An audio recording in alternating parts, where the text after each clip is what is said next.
সান্তোসের সাথে চুক্তি শেষের পর এবার নেইমার যেতে চলেছে মেসির ক্লাব ইন্টার মায়ামিতে।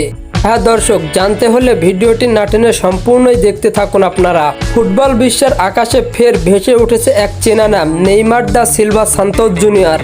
আর এবার সেই আলোচনার কেন্দ্রে যুক্ত হয়েছে আমেরিকার ক্লাব ইন্টার মায়ামি।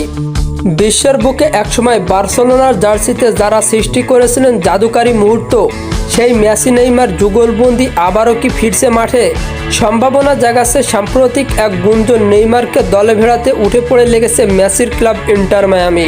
চলতি বছরের জুনে সান্তোসের সঙ্গে নেইমারের চুক্তি শেষ হতে যাচ্ছে, তবে এখনও পর্যন্ত আনুষ্ঠানিকভাবে কোনো ক্লাবের সাথে চুক্তিবদ্ধ হননি ব্রাজিলিয়ান এই তারকা।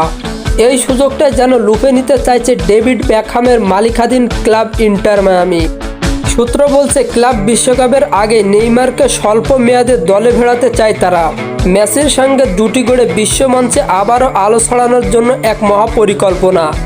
ইতিমধ্যেই নেইমারের এজেন্টের সঙ্গে নাকি প্রাথমিক যোগাযোগও শুরু করেছে ক্লাবটি। নেইমার নিজেও নাকি আগ্রহী প্রিয় বন্ধু মেসির সঙ্গে আবারও মাঠে নামতে। দুজনের মধ্যে সম্পর্ক যেমন হৃদয়ে তেমনি মাঠেও ছিল অসাধারণ বোঝাপড়া। ফুটবল ভক্তরা আজও ভোলেনি সেই দিনগুলো যেখানে বার্সার সেই জাদু ছড়াতে এই জুটি।